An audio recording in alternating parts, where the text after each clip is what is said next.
Hello, everybody. Welcome to the webinar. Brett, we're going to see your, I know you're in there. We got 60 people here. Thanks to everybody for joining us today. I'm going to find Brett. We're going to share the stage with him. Thanks to everybody for joining me today. Let's get the chat going. Where is everybody from? I see Milos is from Serbia.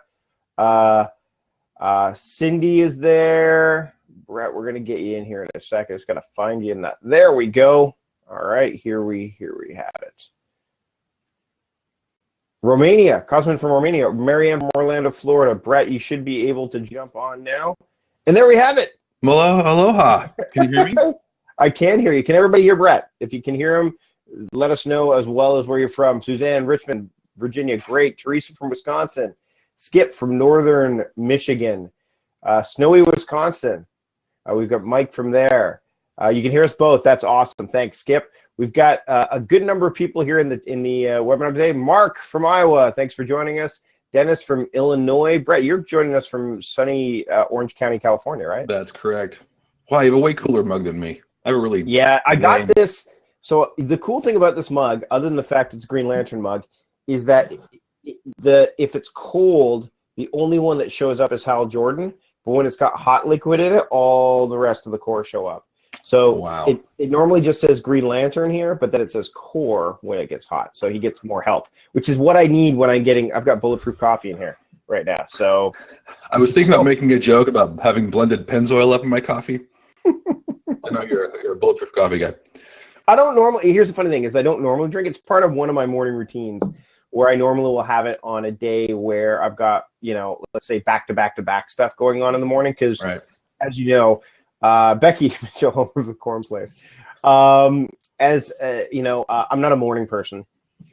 I'm more of a night owl. I was watching Tim Ferriss on the Tonight Show recently, which is cool. When you get on the Tonight Show and you're someone that was like doing what we do, like before we were doing it, kind of thing. Right. He talked that he doesn't really get going until 11 o'clock, and I'm like, I totally get that. I don't really. You're like that too, though, aren't you? Really? Are you more of a? More of a morning? You kind of flipped and flopped, haven't you? Yeah. Well, I keep seeing people who talk about how being a morning person is the greatest thing ever. And I've tried it. And I have kids, but they only live with me on the weekends. So during Monday through Friday, most of the time I have to get up for literally nothing. So there's no real, no one waiting for me to get up in the morning.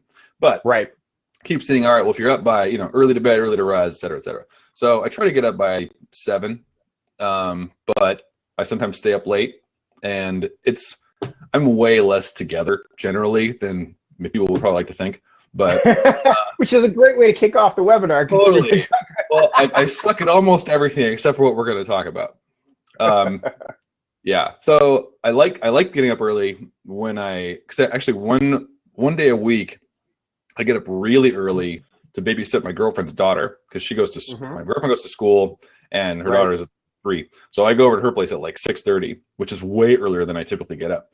But when I'm done, I drop my girlfriend's daughter off at preschool. I'm like, holy crap, it's like 8:15. And I'm like, I already had coffee. I'm bathed. I'm like ready to go do things. And it feels great. So I think that's one of those things that perpetuates I really ought to like nail down this getting up early thing more seriously. Even though I tend the other direction, I think you do too. Well, have you read The Power of When by it's literally sitting on my shelf over here. I have not read it yet. It's you know what? It's the funny thing is I've had him on my podcast, and I don't know if anyone in the audience has listened to this episode. By the way, hi Noah from Nashville, Marla from Sacramento, California. Not Southern. Sacramento's a little bit further north than Southern. Robert from Cleveland, Bill from Houston. So I did the same thing. I kind of combated it. And this is years ago where I'm like, I should get up morning because the same reason. Like, there's so many things that are so great about getting up in the morning. The silence of the day, you get ahead of everybody. Right. And I just eventually realized that, it's not the way I'm wired right now. Now, the way that book, The Power of When, talks about is that eventually things change. And I used to be a guy that could stay up till like 1 in the morning without having any energy drop. And then I'd have to wind down. Now I'm finding it's like midnight. I'm starting to feel like, okay, I should wind down now, maybe do some reading. I'm still going to bed around 1, but I'm not going full guns till 1 o'clock, but I'm 42, right? So you're very old. Things are starting to, you're very old. Things are starting, well, according to my daughter and my son, Right, mine too. Yeah. Yeah. But we're shifting in that direction. So I could see me turning into a diurnal. Yeah, Joe, dolphin, you're a dolphin. Dolphins, for those who don't know, they're in the chat, and we'll get a question. I've got a question in the question area here. A dolphin is somebody who is struggles, like they're in the book. He kind of says they could be people who suffer from insomnia, people who can't get consistent sleep, don't quite sleep.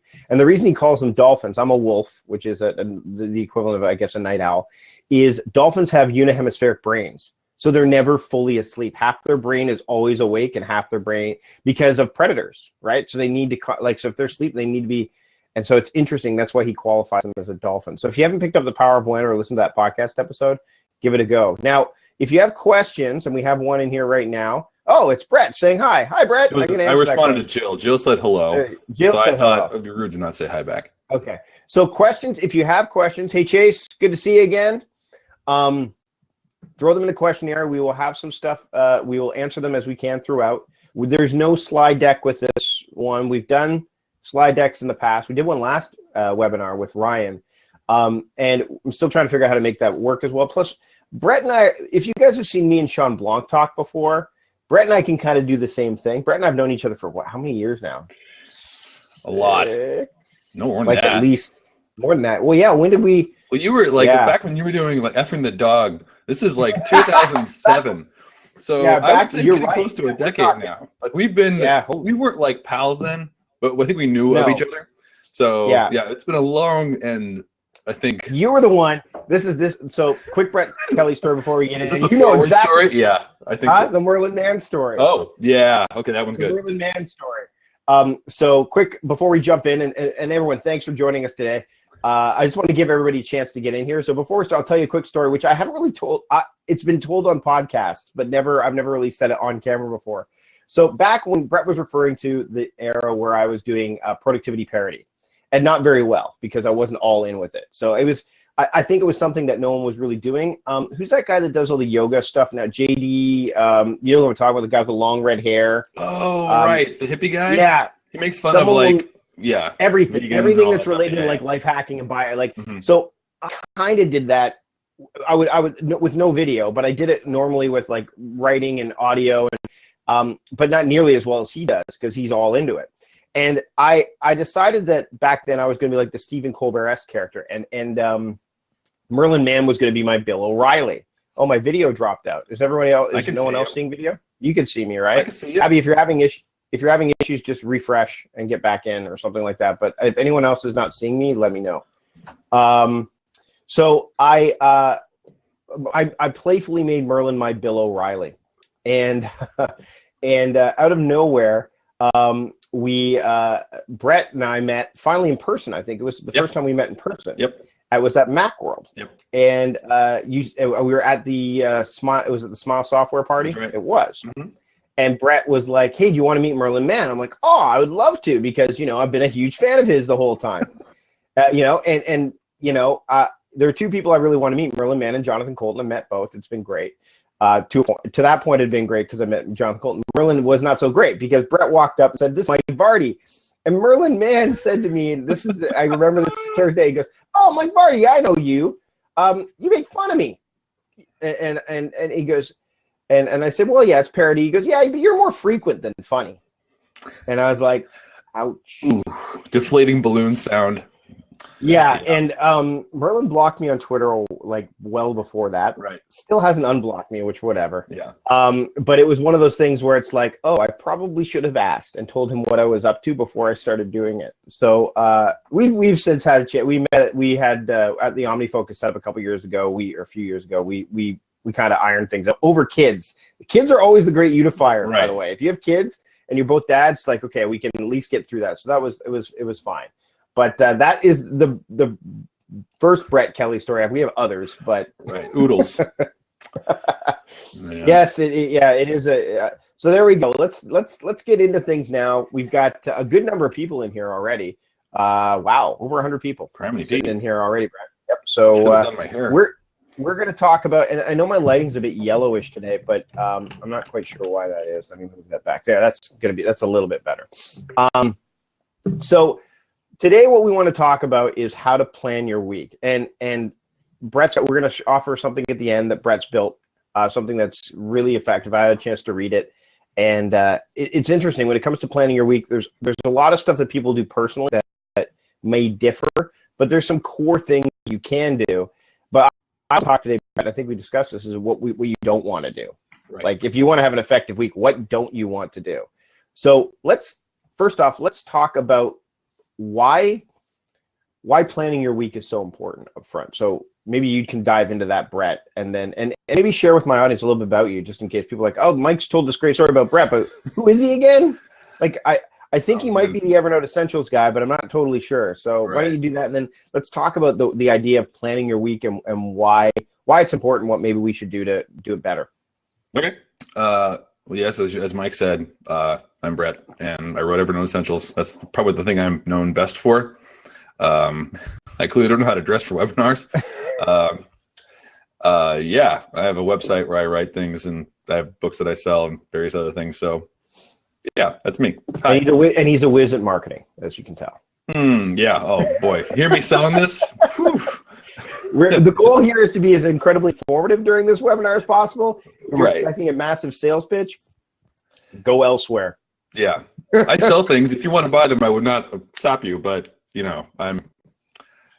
So when did you kind of dive into the idea that it was really important to not just plan your day, because a lot of people do that, and even that can be done haphazardly, but the larger scope of the week? Well, I feel like planning the day is obviously important, and I think everybody should do that too. Planning the week is like one step backward, or one level of altitude higher. So when you're planning your day, imagine like everyone has a million things to do. I do, so do you, everybody does. And when you sit down and plan your day, you're either doing it the morning of or the night before. And you're looking at this swirling mass of stuff that you have to do.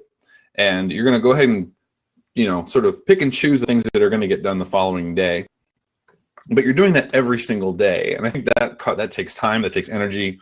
And it also causes a bit of stress, if you're me anyway, because I'm looking at 95 things going, well, I can do like maybe 4 or 5 of these tomorrow.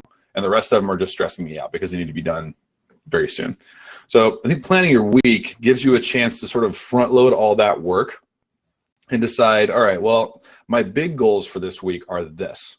It's not just I got to call the bank tomorrow. It's for the week you can say, I'm going to get my loan processed, or, whatever, some more, to use GTD words, like more project than task.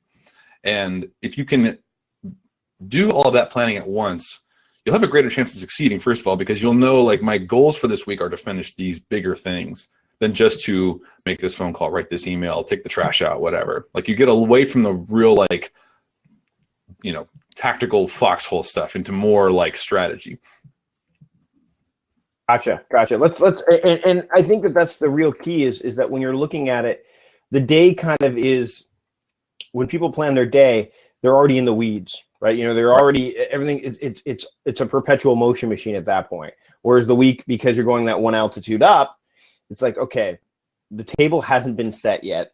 Right. Let me set the table with the way I want things to look. Sure, things are going to get moved around. Maybe, I don't know if Brett, you've got kids. You've got those like little forks and the big forks, and when your kids get older, they only want big forks. They don't want little forks anymore.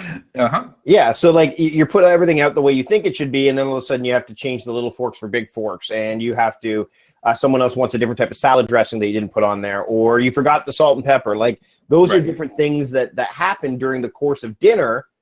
But setting the table, if you didn't set the table, it would be that much less efficient getting going with dinner in the first place, to use some kind of metaphor. Now, I do want to point out something technical before we dive back in. So when if there's people that are in the chat that are saying can't connect, in the emails, it did state that you should bet this webinar is best viewed on Chrome.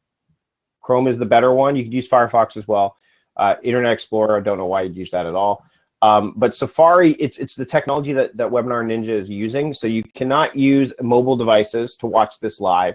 And you cannot, Chrome on a desktop or laptop is the best viewing experience. So I'm seeing a lot of questions in there right now related to that. So if I'm seeing anyone who's saying they can't connect audio, video, you're on Surface. It's the Surface. So if you're using a Surface, that's a tablet. Got to be on a desktop or laptop. So apologize for that. Limitations of the platform right now. You will be able to check the replay, or you can go into the live and use your desktop or laptop as we see. So I'm gonna end answering that one, and then I know Bill can't hear me at all, so I'll answer it. Maybe for the best. Maybe for the best. Maybe for the best. All right. And if you have chat stuff, just throw it into the chat. If you have questions, throw it into the questions area. So that way we can keep track. And questions are going to be harder to keep track of if they're in the chat.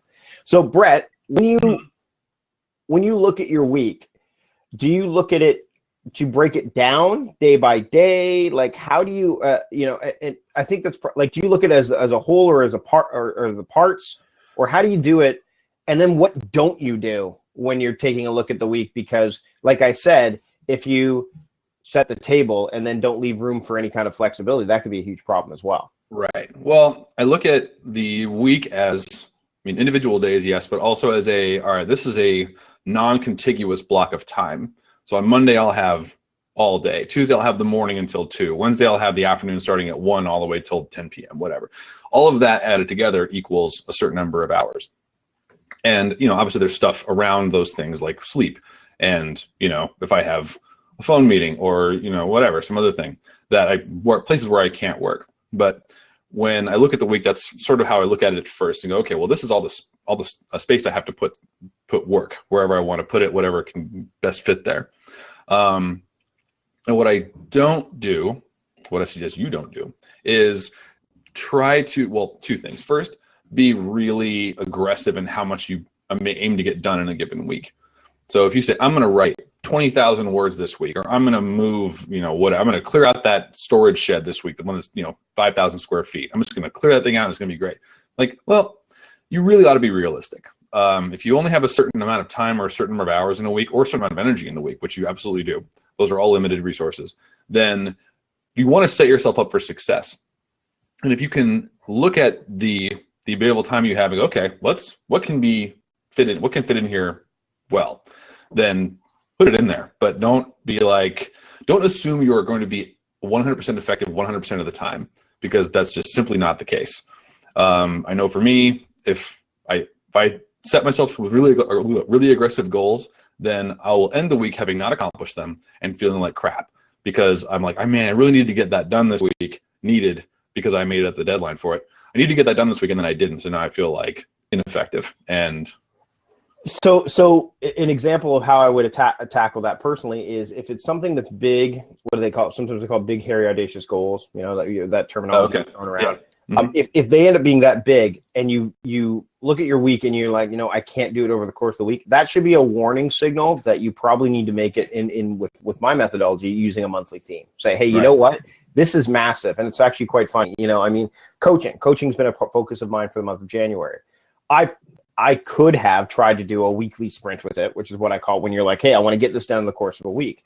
Right. Problem with that is that there were when you break that down, like you talked about earlier on, breaking it down into its smaller components, there's no way I could have got all that done in a week with all the other obligations. The fact that I'm dealing with family, the fact that I actually have coaching calls to do, things like that. So if you look at your scope of the week, like Brett was saying, and you find that it's something that you can't compartmentalize in a week, like the entire thing, then make that your monthly goal.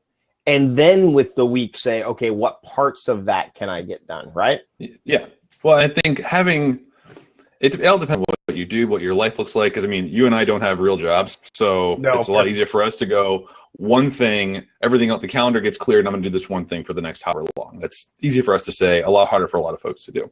But if you have a regular 9-to-5 job, and you're trying to do something different, like maybe you're trying to get your side hustle going, or you're trying to, flip houses, I don't know, something else. And you got to do that sort of in the margins around your job and your other obligations.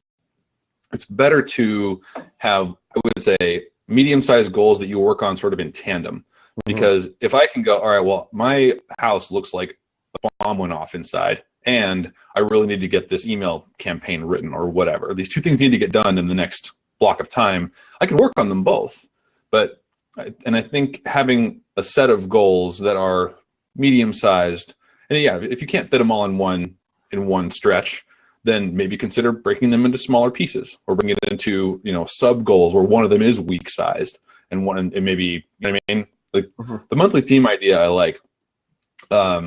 I don't personally do it, but I can see how it's effective, especially if you're in the same headspace about like all these problems are related or share this common. It helps you funnel focus. It can really help funnel focus if you're using it again. But this boils back to what I was going to get to, is that when you sit down to plan your week, I think it's important to have the intentions of the week right at the forefront, because if you don't, then it can get off the rails quickly, right? Right. Same thing with the month, right? If you have the wrong intention in place, then it's going to fly. It's going to go off the rails. So when you sit down to plan your week, and I don't want to dive too deep into it, because everyone's going to be, like you said, everyone's going to be a little bit different. Right. How do you do it? Like, what do you set aside a specific day of the week to do it? Because I know a lot of people struggle with that, kind of like with the idea of doing a review every week. Do you alter the plan as the week goes on? Like, can you tackle those two things? Sure. We should really answer some of these questions too. We'll get to the questions here in a second. Yep. Okay. Sorry, Mike. So okay. I'm really just like, oh my gosh, guys, question. Yeah, no, it's good. It's good. We'll get to them as soon as because I think that might answer. It might answer some of them. Okay. So as far as when I do this, I try to do it either. So I mentioned my kid custody situation. So I have my kids through first thing Monday morning. And so I either on Sunday night after they're in bed, which it turned out to not work this way most of the time, as much as I wish it did. Either Sunday night after they're asleep or Monday morning after I drop them off with their mom. I just take a couple hours or even an hour sometimes, if I already know what I'm kind of shooting for, and just go, all right, what's the week looking like? And I figure out what my obligations are. So I have a couple of recurring phone calls I have every couple of weeks, or, I see my shrink every couple of weeks, that kind of thing. So like, that's not work time, but finding all the times that are around the obligations and going, all right, what can I allocate here, and then planning it like that. It doesn't take a super long time, but what you do need to bring to that process is a pretty clear picture of what your overall work is comprised of, the certainties of the week. Yeah, well, I mean, or the certainties of your work. Because if you're going to say, I'm going to do these N things this week, you ought to know that N is a subset of the list. Right. And if the list is not complete and defined, then this will be, it'll still be an effective process, I guess, to an extent. But the whole goal is to reduce anxiety about the work you're doing and know that you're working on the important stuff. And if you don't know what all the stuff is, it's hard to say, well, this is the important stuff of this nebulous, amorphous cloud of stuff, So to revisit my dinner metaphor, before you set the table, it's important to know what you're going to have for dinner. Right. If you sit down and pick up your knife and fork and there's nothing, and it's soup, right? Or there's 48 things on the table. So all right, well, let's get into some of those questions, okay? All right. Okay, this is from Joe. Joe says, I'm a virtual assistant, and Heather's actually chiming in on this too. So a lot of my daily work is client tasks. How can I plan my week around other people's tasks efficiently? I would say, Joe, I don't know how, I have a VA, but I don't know how they work as far as splitting time between people. As far as I know, my VA doesn't have like 8 to 10 every Monday is mine or whatever. I think they just kind of like switches between different clients. Mm-hmm. But I think if you can block it, it all comes down to being able to effectively block time out of the week. So if you can say, all right, well, for my client, Eddie, I'm going to give Eddie 8:30 to 10:30 every Monday or every, weekday morning or whatever. And anything, unless it's, a DEFCON 1 kind of emergency, everything I need to do for Eddie gets stuck in the Eddie bucket. And when you get to the Eddie time, you knock out Eddie stuff and then you're good. I'm vastly oversimplifying again because I don't know a lot about how that works. Yeah, and I would suggest, like, I have a VA as well, and Claire, who is the operations assistant, she's overseas, so she has a time period that she will work, and she's set that up from the get-go. And I think once you're working with people, it takes a bit more of massaging. But I think, like you're saying, Brett, really what you're talking about is setting boundaries. And not just boundaries for them, but boundaries for yourself, where, if you're going to work in the Eddie bucket, that's what you work on while you're in that bucket, unless, like, unless an emergency comes up and it takes you away from it for a second, that's fine. But then you go back to the Eddie bucket again. Like, you don't get derailed too far off course. So I think that, and Heather, to your point, when you don't have control over your day, and it's interesting because we got people in as well. Chinmay is saying, when she was in EA, she had 2 separate lists, one for her boss, one for herself. that's another way to do it, is to categorize it. So like, hey, here's my stuff. Here's like, just to like what to Brett's point is to assess, hey, here's my list. Here's their list. Where, okay, now let's plan my week. You know what I mean? Because then you could be realistic about your list and say, okay, I want to get these 12 things done, but look, oh, the list of everybody else is 36. Okay, well, I'm only going to get 5 of these things. So which ones am I going to do? So again, it's about having as much information as possible. That I do think setting boundaries is critical. And really, when you set boundaries for yourself and then you tell people what they are, the key isn't just to make sure you stick to them for their sakes, but for your sakes, is to say, you know what, because if you don't respect your own boundaries, nobody else will. So, and they can be hidden too. Like you're saying, the Eddie bucket could be from 8 to, and Joe, it sounds like you said it's similar to what you try to do most weeks. The other thing is, and this is going to sound maybe a bit harsh, is maybe you have too many people that you're working with. You know, maybe you might want to say, hey, how do I limit that? I mean, that's something you might want to look at is, oh, I have 15 clients and I'm not getting my own stuff done. Should I be looking at balancing this a little bit clearer? That's another thing to look at. So, well, and so one of the things I did when I first got my VA was we had like an hour-long conversation about expectations. Yes. And I say if you're getting more work than you can reasonably handle from, and there are probably there's some Pareto principle 80-20 application here, I'm sure. Mm-hmm. But if you're getting a lot of excess work or a lot of work from a small number of people, it might be worth, instead of just like, dropping the hammer and being like, I only give you an hour a week and you can whatever, go to hell.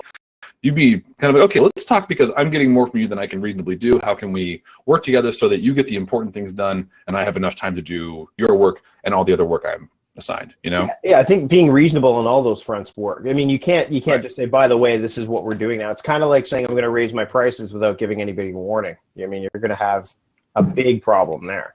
All right. Mike P asked, you do much planning beyond a week as well? Totally. Theming is something I do. You know, even the yearly words for me, Brett. What about you? Well, mostly I make all things. That's typically what most of my work is, and I market things. And all those activities work out to longish project. Writing a book takes 2 months, that kind of thing. Or writing and developing a marketing campaign for a new product takes 6 months. So I look at it and go, okay, well, I have an idea, and I want it to be out the door and available to purchase on this date, whatever date it is. And kind of working backward and then using that timeline to fill in, all right, well, this month I need to get this chunk of the work done, and then from there going, okay, this week I need to do this. So it kind of requires, it doesn't require having a longer view of what your work is going to be and when things need to be done, and kind of calculating in reverse how much time you're going to need to spend on it. And then you can drop that into your, weekly arrangement. But yeah, to answer your question, I mean, not with everything. A lot of what I do doesn't take months. It takes, an hour or a couple of weeks. Mm-hmm. So you work mostly weekly sprints then, in a lot of cases. Well, I do. Yeah, I'd say it's fairly accurate. Most weeks I have like 3 to 5 semi-major objectives I want to get done. And they're not usually anything as lofty as finish a book, but they are things like write 10,000 words of a book, or develop something else, something of approximately that size. Mm-hmm. And then it lets me kind of not ignore the rest of stuff, but decide everything else is less important than this thing. Right. So I'm going to, at the exclusion of most other things, focus on this one, this short list of major, initiatives. Gotcha. Yeah. So that might help with actually who's asking, how do you handle dividing an overwhelming amount of work over the course of a week? You can answer, then I'll chime in with how I do it. I think it depends. If you're talking about an overwhelming amount of work that you're being handed by somebody else, like an employer or a client, that's hard. Then there needs to be a conversation, because if it's too more work than you can do, then something's got to give, and it's probably not going to be, you just need to work more, unless your boss is that kind of person. I can say that, just to chime in here quickly, is I've had people who've come up to me with this question when I've done live talks, and I've said, and Charlie Gilkey and I did this actually when we were at a conference last year. someone said the very same question. They said, I have all these tasks, and then my boss or superior gives me more, and I'm still not done the other ones because they're not like something I can do like that. And we suggested that when this is why it's so important to keep a plan or a list, or when you go in being prepared. So if you're having a weekly meeting with your superior or your boss says, hey, can you do this now? Then the question shouldn't be, you have to ask questions, because more often than not, your superior isn't thinking, I wonder how much work actually it has to do. Let me take a look at it before I assign it. They're just going, oh, I have this thing here, go do it. Then it's up to you to say, okay, cool, thanks for giving me this. By the way, there's these other 3 things that you gave me. Which one is of a higher priority? Which one would you like done first? Then you'll find several outcomes can come from that. Number one is they go, oh, I'll do this. Like, they'll actually help you figure out which one's most important to them. Number 2, they'll say, oh, you know what? We'll find somebody else to do that, which is rare. But the third one, which can happen a lot, is, well, I want them all done. And in that case, then that's where it gets really challenging, because then you have to look at the overarching scope of why you're at where you're at in the first place. When I worked for Costco, I was managing 2 different departments at the same time. And at one point in time, I just it came to a head where I couldn't do both anymore. And I said, so my goal was to train somebody else. And that's what I did as soon as I took on that job. I'm like, I'm training somebody to run the food court so I could just focus on the deli, because I've been working on the food court for years. And I know I'm simplifying it, because that's not really knowledge work per se, but it is something that I couldn't handle both. I mean, if you've ever been to a Costco, I know you have, Brett. We got kids. Oh, yeah. The hot dog stands at the front and the deli's at the back. I was putting on miles on my steel toes constantly every single week, because I'd go back and forth. So eventually it came to a point where I said, look, we're not getting the most bang for our buck in this situation. How do we fix this? And so that could be the conversation that you have next, especially if the pile of tasks get longer. But Brett's suggesting, and I think if you do have that flexibility at your day job, is to say, okay, how do I divide, like taking the pool of tasks and saying, all right, do I divide them up by day? Do I divide them up by hour? And, I think you've got some solutions that will give everybody a little bit more detail as we get to the tail end. Does that sound fair? Sure. Cool. All right. How granular do you get in your planning, Brett? Enough to where I'm clear about what done looks like. But not so granular that I don't have the flexibility to, sometimes things take less or more time than you expect. Yeah. Some days I'm feeling real good and I can just crap out, 5,000 words in a couple hours and feel like Superman. That's rarely the case, but it does happen sometimes. Mm-hmm.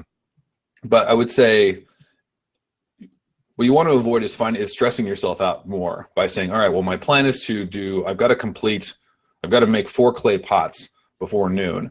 And then if you're looking at 11:58 and you've got 3 and you're like, oh no, like I would say just work on making clay pots until noon. Do the best you can. And at the end of each day, kind of go, okay, well, how far did I get? Where did I excel? Where did I fall short? And having time, as mentioned this in the guide you're going to talk about, like having sort of extra, booking yourself about 80% solid is a good rule of thumb to kind of allow for things that take longer than you planned, and you give you some space to move things around. So I've got an answer to this, and also a question, Brett. So you've read the E-Myth, right? You know about the E-Myth, Michael Gerber books? No, I've heard of it, but I haven't read it. So his philosophy is work on the business just as much, if not more, than in this, because you want to build turnkey. In his latest book, Beyond the E-Myth, he talks about how when you're building a company, you should build a company to sell it. So whenever you start a company, it should be like, I don't want to have this anymore. And there's that new, a great example of a business. Well, I mean, Costco's one, where, you could just plop a new warehouse in and all the systems are already in place and you just start running and you put new people in the mix. So when it comes to planning, I believe that one of the things you got to focus on is how much time do you want to be working in the business as an employee, so making the clay pots, versus on the business, which is how do we sell the clay pots? Do we need to increase our clay pot designs? Do we, all the things that the person pots really shouldn't be thinking about, right? And I think that's something to do. If you find you're planning too granularly, then what happens is the person who's planning where the pot should go and all that stuff, they get a lot done, but then you're like, hey, where are all the pots?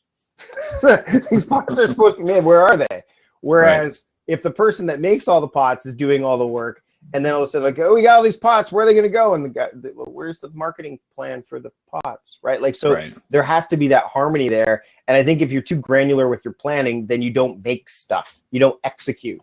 So I think you have to find that balance between, and like you said, Brett, I mean, if you spend too much time, and you kind of alluded to this, if you spend too much time planning on stuff and get too granular with it, then it can get to the point where that's what you're doing. You've written about tinkering and fiddling as well.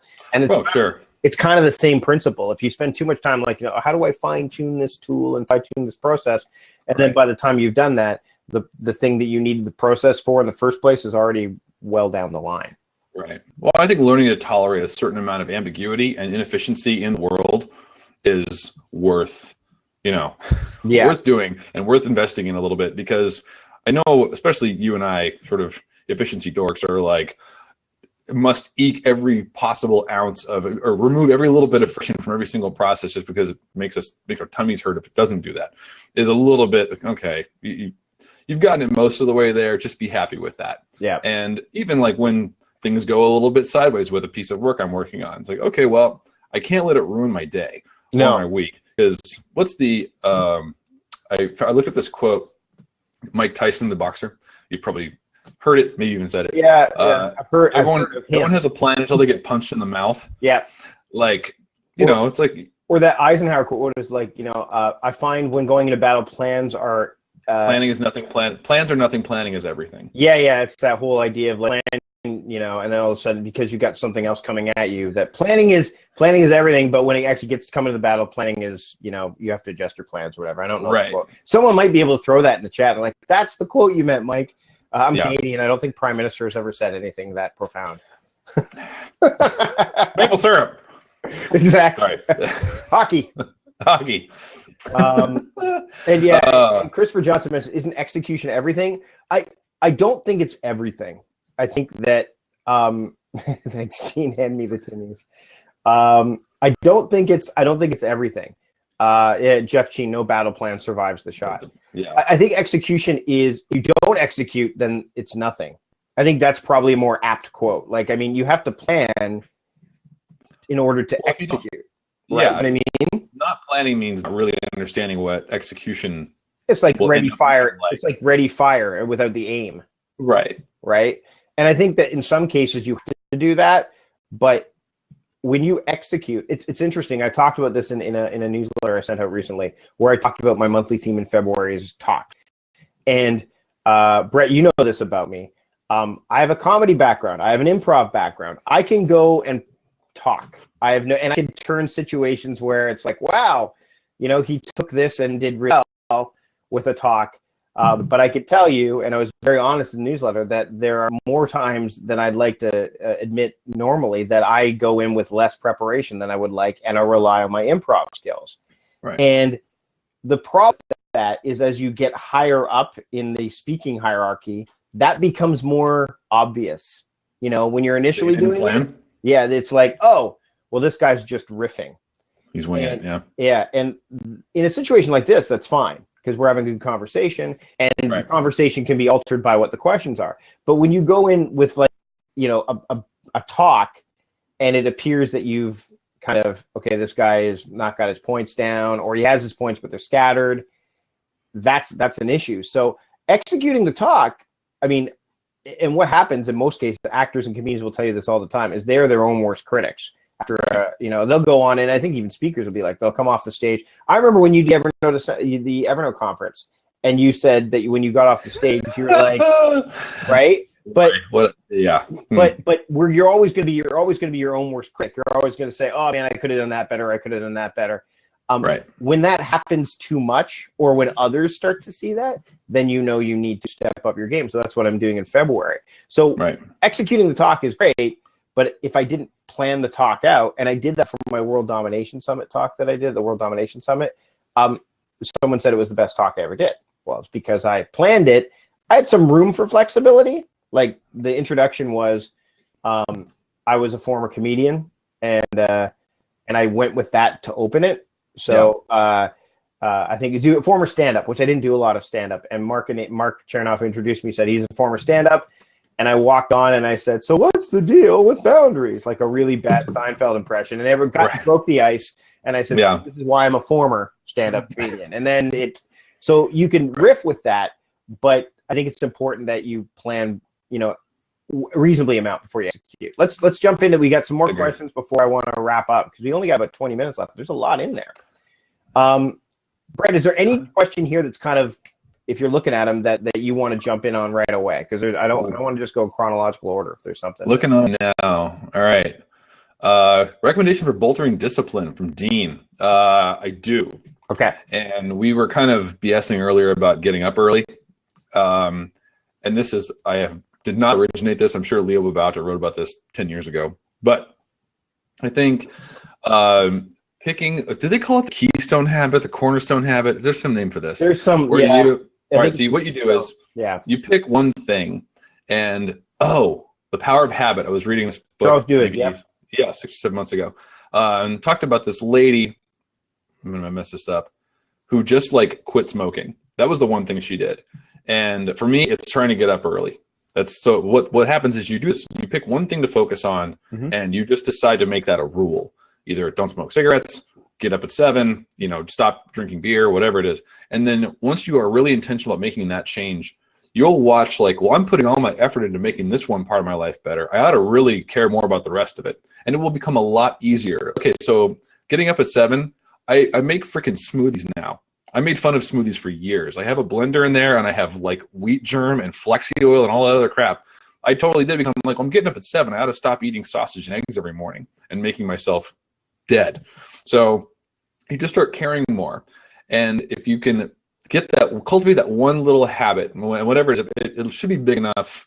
Like, don't say quit heroin if you don't do heroin, but pick one thing that's going to make a reasonable impact on your life, and focus on doing that right for a set amount of time, a month, 2 months, whatever you want.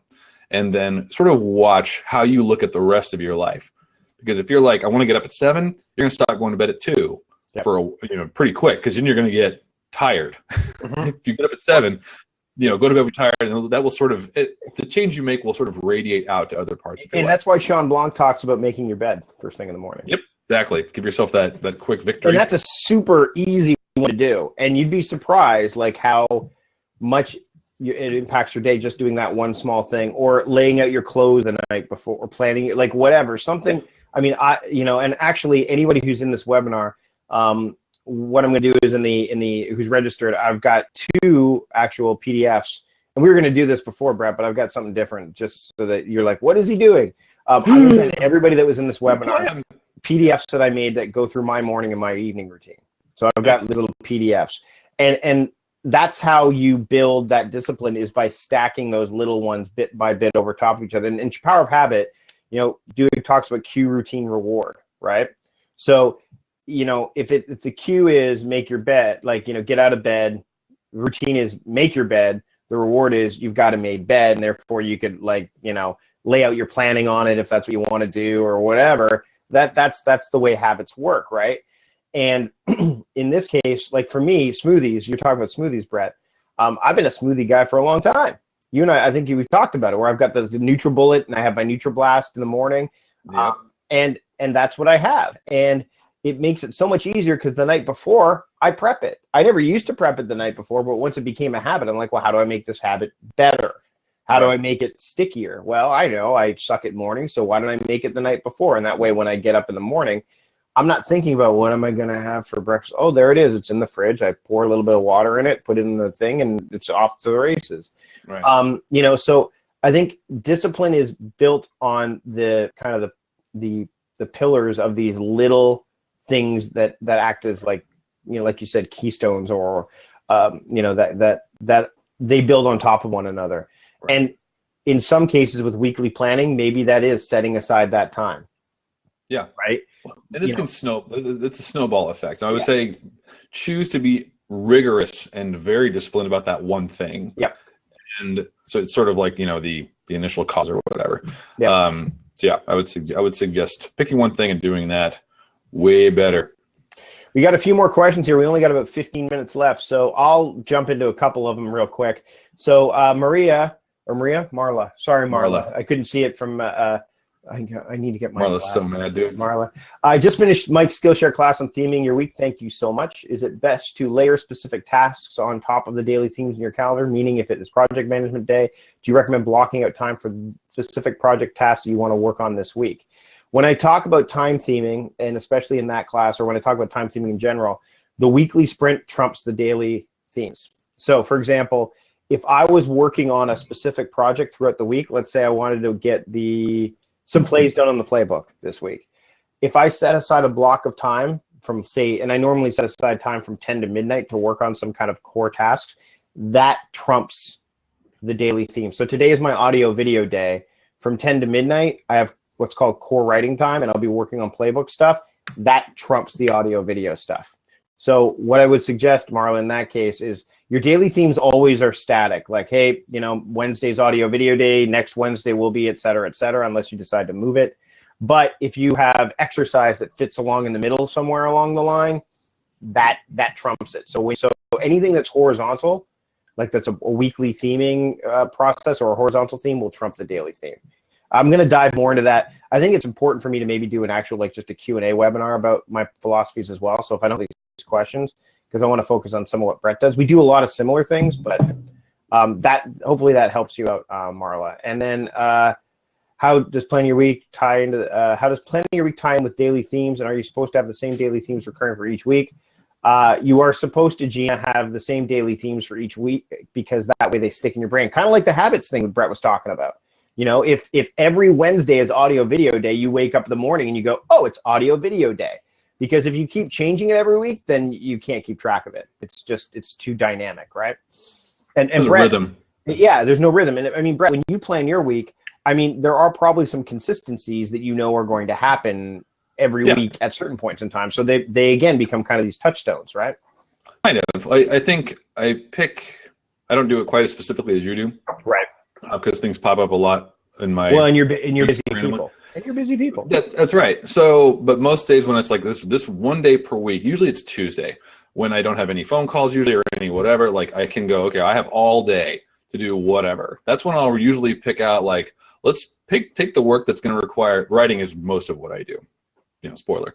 Like, let's pick that and make that the writing day, which I don't call it that because a lot of times it doesn't end up being a writing day. Right. But if I have a lot of writing to do in a given week, I'll typically shove that all on Tuesday, just so I'm giving myself the best chance of succeeding at whatever I'm trying to do. So, but yes, I think your way speaks to, it's almost like like the morning shake thing writ large. Well, like every evening I take my my crap and dump it in my NutriBullet thing and put it in the fridge. Like every Wednesday I record audio and video. Like it's a little bigger, but you know what I mean? It's and the reason that I do it that way is because, and this actually lends itself to what Chris mentions. He says, because as Mike mentioned earlier, I'm getting older and have less ambition. How do I improve my motivation and discipline? I just can't seem to get out all my daily task minutia and into the more significant long-term work. That's exactly why I theme my days. Because if I have that trigger or that pillar there, I can say, all right, if I get stuck in the weeds or diverted or distracted, I can step back and check myself and go, okay, hold on a second, Mike. Why are you on Facebook right now looking at what's going on in the United States? You don't even really live there. Yes, it will affect you, but let's be clear. What is right now mean? Oh, and if you don't have what right now means to you, like Casey Neistat talks about this. You know who Casey Neistat is, Brett? Heard his name. Yeah, he's a video blogger, now works for CNN. And one of his videos is called Fat and Lazy. And he takes these dominoes and he maps out his day. And he says he's got a white domino for free time. And when he's done mapping out his day using all the dominoes to represent blocks of time, there's not one single white domino used. And he says free time's the enemy of progress. And I agree to that with that in terms of if you don't define what free time is, then it can be the end. If you say my time is free, then you can easily be derailed. But if you say free time is equal to fun time, that immediately changes the relationship because your brain goes, okay, well, what do I think is fun? Oh, fun is playing board games. Fun is doing video games. that kind of thing. So I think it's about defining that time, because you've already defined tasks, right? You know what those tasks are. You said they're the most important ones. So maybe you define some time during your day where it's, hey, this is my, Charlie Gilkey talks about focused blocks. Sean Blanc talks about, focused periods of time. Brett, we're going to get into what Brett dives into here. I talk about horizontal themes or daily themes. That to me is yeah. And Dean even says in the chat, my time blocks are pre-caffeinated and productive time. So, and so you could literally say, well, what would I do before I have caffeine? I would do like answer emails because it's other people's stuff. I will go on Facebook. Whereas productive time is, okay, what's my agenda? What are the big things, right? Brain dead, Dean, right? Brain dead tasks, right? So I hope that answers your question, Chris. We're going to move into some of the stuff that we've got to wrap up because we've only got about 10 minutes left. We'll come back to questions in a second. But what I want to do is, Brett, you've got something that you've built for I made people. A thing. Mm-hmm. And let me button 2, button 3. That's hilarious. Let me fix that. Uh-oh. That's easy to fix. Watch this is the testament to what Webinar Ninja can do. There you go. Magic. Oh, there it is. Done. All right. Fixed. All right. So Brett, why don't you talk about weekly planning for busy people? All right. And this is where I sort of kind of don't sell you. I wrote a pretty detailed explanation of this whole weekly planning process that I do. It's not exactly the same as Mike's. I think it's different in a lot of ways. But it also doesn't require things like monthly themes and things like that. It's pretty simple, straightforward. If you want to get started going right away and not have to go into the philosophical stuff, and that's why it's called weekly planning for busy people, right? Yeah. It's meant to be like a very tactical kind of pick it up, read through it, and go. If it interested you, if this conversation has been interesting to you, you might want to check it out. I think it's pretty good. What do you go into, Brett? Like, you dive. I'm going to help you with this a little bit. What are some terrible selling things as you mean? It's deciding what's important, figuring out what ought to get done, how to decide what's important. There's a section where I talk about the different factors that help you decide what's important or not. What are the incentives you have to complete something? So like things like money, health, relationships. Like if I don't call my girlfriend back for a week, she's gonna be really upset. Or if I don't do this thing I said I would do, that's gonna equal bad things business-wise for me. If I don't write this book, I can't pay the rent. You know what I mean? So deciding based on internal decisions and external factors what's important, and then making the time by looking at obligations and energy levels and other different factors and figuring out where can I place the different pieces of work I need to do this week so I have the greatest chance of not only finishing them, but doing them effectively. All right, and I'm going to put this in the chat as well. So if you don't click on the button, just go to bit.ly.brett's thing. And so, yeah, Tom, we could show sample calendars, tasks, takes you through the planning process. But, the problem with, first off, I want to be clear that everyone's going to take this a little bit differently. How I plan, like Brett was saying, is far more granular than what he does, right? In terms of, because I have got a lot more control of my time. So Tom, that's a great suggestion. Maybe what we'll do is I'll do that in a future webinar, just a solo one, because it's hard for me to say, hey, Brett, here's how I plan my week and here's how you plan your week. We want to go over what are the things you don't do, like what you don't want to do, how to, and again, you'll be able to watch this recording and stuff. So I would say I'll definitely be able to do something like that. So that's something. Unfortunately, I won't be doing webinars after I'll have a nice long break until April because I'm traveling. But Tom, that's a great thing. And maybe I'll just do a video up. That's a good idea. Noah, I will definitely, there you go. It's suggested. I'm going to mark it down. I'm going to capture it.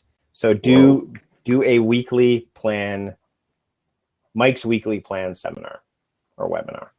I think that would be helpful. And I agree with you. So I will do that. Let's create, see, and of course so there you go, it's captured. I'm just chuckling at the idea that like Mike's next webinar month is in 2020, and I've themed my way out to the next decade. No, to be clear, next week's webinar is about ConvertKit and how it can. Okay. The week after that, it looks like I got a special one. We're still ironing it out, and then I'm gone for like a month or more. I'm speaking at Mark and Angel's event, which you know about, Brett, called Think Better, Live Better in Florida. Yep. And then I come back for a week, and then I'm off to Chris Ducker's Tropical Think Tank. So, and I'm gone, and we're making a vacation out of that for me and my wife. She's been, I don't want to say long suffering, but she's been. She probably has. She probably has. It's time for a vacation for her. Just me and no kids. No kids. Wow. And so, and actually, you know what? This brings up a good point. Why don't we? I mean, I know we got maybe a couple more questions, but I want to go into one more thing. When you travel, Brett, when you're on the road, never, but go ahead. Right, you never hardly ever do. Nope. Okay, so when I travel, my weekly plan. Again, the great thing about having those daily themes that iron out my week is that I can still have that focus for when I'm on the road. Like, so for example, audio, video.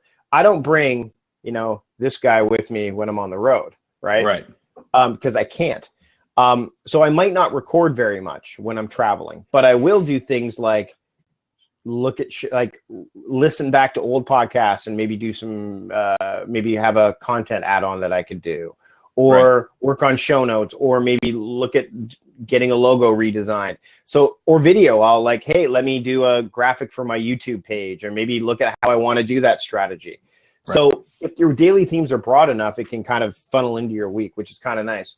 But if you're traveling, planning that, I think, is still key. Like planning your week while you travel, it could be a lot looser, but I think it's still something you should do, because that way you can at least have some waypoints along the way, no matter how small or minor they might be. And if you're gonna, this is one thing to talk about in the book thing, is if you're gonna be not even necessarily traveling, but if you're gonna be contextually put out somehow, you got the doctor in the middle of the day, or you got to go drive to this really far appointment, etc.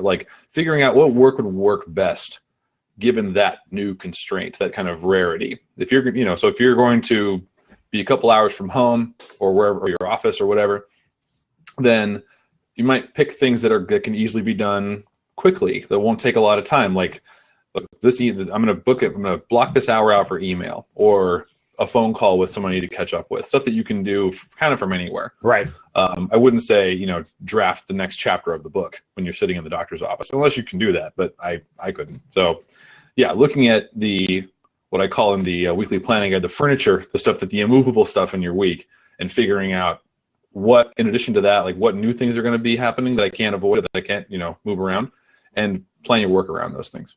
Let's answer these last two questions if we can. Okay. All right. So Noah, who, by the way, thanks for Noah. I knew you were tweeting about some stuff and sharing some nice little quotables. So thank you for that. He's a web designer and consultant, and he has several clients that he manages at any given time. As a result, he tries to estimate time needed for tasks rounded up to an hour so I can determine how much I can feasibly accomplish in a week. What should I do when X item takes much longer than anticipated? Do I delay the other task items at the risk of disappointing another client?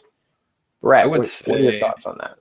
Well, I would say it depends on how much longer X item takes than you said. If it's supposed to take an hour and takes 5, I would stop after an hour and a half and be, all right, client, this is spidered outward into this other thing, either because you screwed up or the spec was wrong or whatever, and it's just going to take longer than expected. I would try to manage that relationship and manage that aspect of it, because if you're going to eat up half your workday when you should be working on other people's stuff, limit the number of people you're pissing off, basically. If you have to tell one client that you screwed up versus 3 or 4, I would optimize for just messing up the one thing. And let me only knowing what you said. Sure. And if that's not the issue, if it's the expectations for the client are whatever, and you're just setting aside an hour for your own edification, then, and you want to make sure that you move on to the right thing at the next, I would give yourself some buffer time between each one. So don't say 1 hour here, I would give yourself maybe 20 minutes of buffer time, or even a half hour. And then if you're still feeling 15 minutes in that you're in the state of flow and you don't want to escape it, just do this. Grab Evernote. I'm going to use Evernote. Create a note, an audio note, maybe a full note that says, hey, here's where I'm at. I'm feeling this is something that I want. Just leave yourself a to be continued note or something like that. So that way, when you come back to it, for the next hour you're going to work on it, it's okay, the first thing, again, the trigger becomes, I don't know where I left this off at. Oh, let me look in Evernote and see what that note told me that was going through my head at that time. And then you can, hopefully, it won't always work, but pick up where you left off. I do that a lot when I'm writing. Like I'll be writing something and I'm like, time's up. And what I do is I hit the caps lock key and then I'm like, and this is what you were going to talk about next. Yep. I do the same thing. And then that way, when I jump back in, it's like, oh, there it is, right? And the caps lock, first off, it differentiates. But number two, it's almost like you're yelling at yourself, hey, dummy, this is what you were working on. So that's what I would do. So give yourself some buffer time, but then also like give yourself like this, because right now you're dancing with breadcrumbs. You're like, oh, well, I hope that those breadcrumbs are still there when I go back to it, right? Like Hansel and Gretel. Again, I like throwing some metaphors in there that, Hansel and Gretel. Dancing with breadcrumbs really threw me for a loop. I know. I know. Playing with breadcrumbs is probably what I should have said. Instead, you want to be playing with rocks. Like, okay, there are the rocks that are left there. Birds won't eat rocks. They'll eat breadcrumbs, right? So I hope that helps, Noah. And then finally, we got one more before we wrap up. Gina says, my problem is that I work 12-hour shifts Thursday, Friday, Saturday, week 1, and week 2 I work 12-hour shifts Tuesday, Wednesday, Thursday. So no one week is the same, which actually I disagree, because you've already said that week 1 is one way and week 2 is the next. So that's a certainty you can work around. Right. I would almost create 2, and this is where paper can be really helpful. Or having like 2 different calendars that you could say, okay, week 1 looks like this, and you can print it out and see it. And then week 2 looks like this, you can print it out and see it. How would you handle that, Brett, where it's like alternating weeks are different and maybe the times are different, Gina? And Nikki says she has the other thing, urgent fires are always an issue too. So how would you look at that? Well, it's funny. I have a friend who's in school right now, and she has an internship that she does, and she for 1 month she works during the day at this medical facility, and at night she works not at night but in the evening, and that rotates back and forth each month. And so it requires kind of like, all right, are we on a day month or are we on an evening month? And I think there's even a rhythm to that. I realize it's not every week or even it's a month in my friend's case, but for Gina's thing, I think I have a similar situation myself. Like some weeks I try to pack all of my phone calls, meetings, shrink that I mentioned earlier, like all that stuff goes in 1 week, so that the other week, all those every 2 week things go in 1 week. The next week is relatively blank, giving me more time to, do longer, more intense stuff. But I think if you can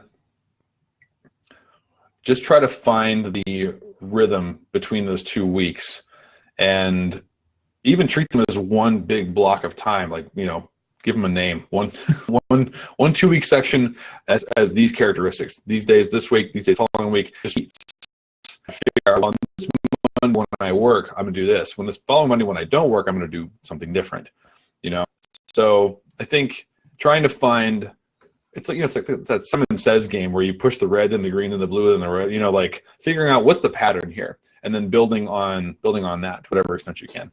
Awesome.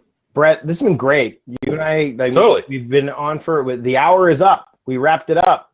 Man, time flies. We're having fun. So again, everyone, check out the offer. I'll throw it in there again. It's weekly planning for busy people. Click on that link, and I'll be totally upfront. If you use that link, I'm going to get a little bit of money for it. Bottom line. It's not. And how much is it? It's cheap. It's like what? It's $19. It's $19. If you were to divide that by the week, what is that? 20 divided by 7. I'm going to do this real quick. Wow. That's $2.85 a day for just 1 week, right? If you're divided by 5 days a week, then that's what, $4 a day. Is your time worth $4 a day? I think it is. I mind for once, it's a one-time thing too. Right. So anyways, check it out. Brett, thanks for joining me today. I really appreciate it. Thanks to everybody for being in the webinar. And there will be a replay, so you can check it out. And and we're gonna have this available till it's available anytime, right? Right. Yep. So it's evergreen. It's evergreen, so it can work for everything. So, thanks to everybody so much for joining us today. Had a great time, and Tom, I'll be doing that webinar. I'll be doing that video. So there you go. Tom's gonna come gunning for you if you don't do it. Yeah, I know. Everyone's gonna be like, "What you said? You do it, you liar!" Take care, everybody. Bye. Thanks.